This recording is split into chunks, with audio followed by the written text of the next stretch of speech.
cruising isn't just island hopping and snorkeling with exotic sea life, and honestly, those in-between days are possibly some of my favorites. So here's everything I love to do on a cruise sea day.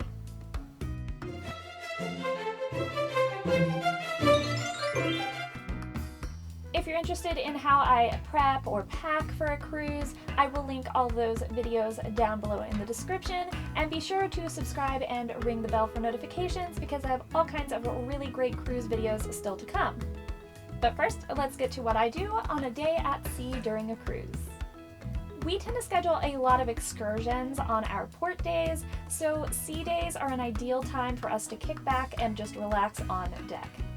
My husband is definitely an early riser and very accommodating, so he would sometimes go up and grab a couple of really great lounge chairs for us while I was still getting ready in the room. So that left me free to stop by the buffet and grab a breakfast to eat with him up on deck. If you plan on swimming during a sea day, keep in mind that while the ship is moving, the water in the pool is too, and things can get kind of intense.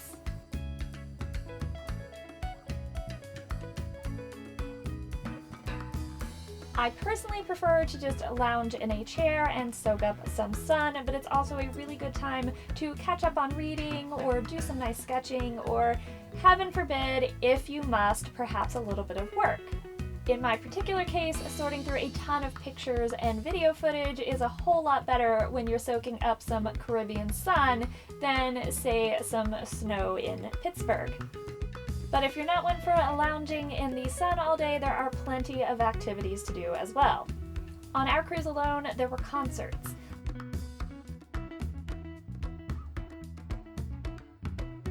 an interview with the captain, and really fun demonstrations by the crew like ice carving right on deck. Be sure to pay attention to ship announcements and the daily schedule because that's how my husband heard about the sign-ups for the escape room. The actual escape room was on a port day for us, but the sign-ups were during a sea day. Before the cruise, we had contemplated signing up for a wine tasting that was listed as $25 per person, but at that point we weren't really ready to completely iron out our schedule, so we opted against that. Then, one night at dinner, our server suggested that we sign up for the wine tasting the next day that was listed at $9 per person. So we decided to go for it, and we were really glad that we did. It was a lot of fun on the sea day, broke things up a little bit. It was very informative, but they also made it very entertaining. We each had a couple little snacks and a glass of water, and then in order we were served 5 glasses of wine, ranging from a sparkling through white to red wines.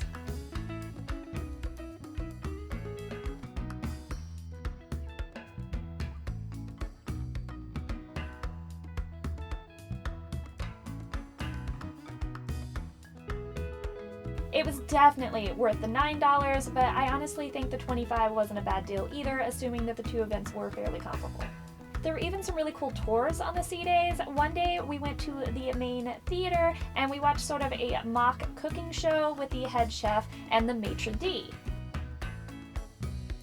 The head chef walked us through several courses while the maitre d' sort of helped but mostly joked around. It was very funny, but also you learned some really interesting things.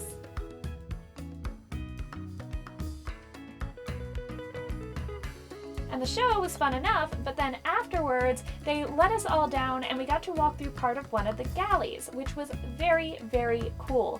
There were a few crew members actually working. It was fairly empty at that time of day, but that makes sense when you're gonna have several hundred people walking through.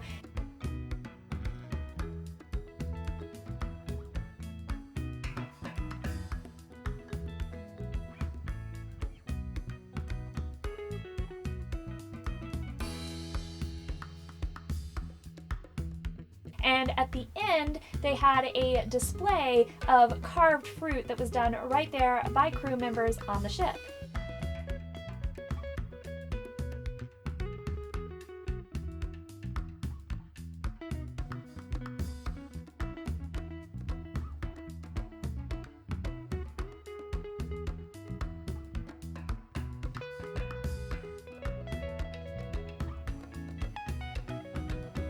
Then after the fruit display, you got to meet the head chef and the maitre d', and it was really cute for us because the maitre d' actually remembered us from when we had briefly met him on embarkation day to make some dinner reservations.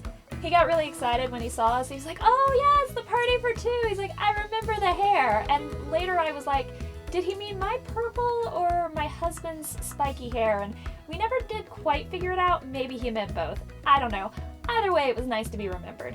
On the sea days near the end of the cruise, there were a lot of sales happening throughout the ship. They were usually advertised in the daily schedule, so you could keep an eye out for them, but they honestly happened in pretty centralized locations, and we just sort of wandered past a bunch of them while we were going from point A to point B throughout our day. Those sales are where I picked up a couple of t-shirts, which I talk about in my souvenir haul video, which is linked down below. And of course, don't forget that formal nights tend to happen on sea days. In our case, we had 3 sea days, and the first and second one were our formal nights. The third night was not, because that was the last night of the cruise, and they don't tend to put formal nights on that night because they need to have everybody's bags out in the hall that evening, so it gets a little harder to do with all your formal stuff.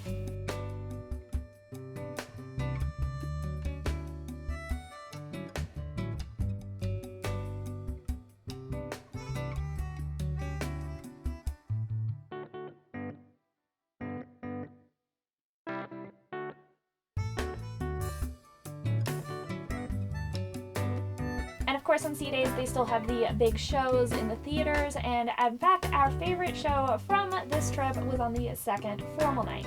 It was a huge musical theater production called Magic to Do, and it was created by the same man who created Godspell, Pippin, and of course, my favorite, Wicked. The show was absolutely amazing, and in my opinion, by far the best of the cruise. Of course, there are a ton of things to do on sea days. These are just the ones that we chose, and they are a small fraction of the things that are available.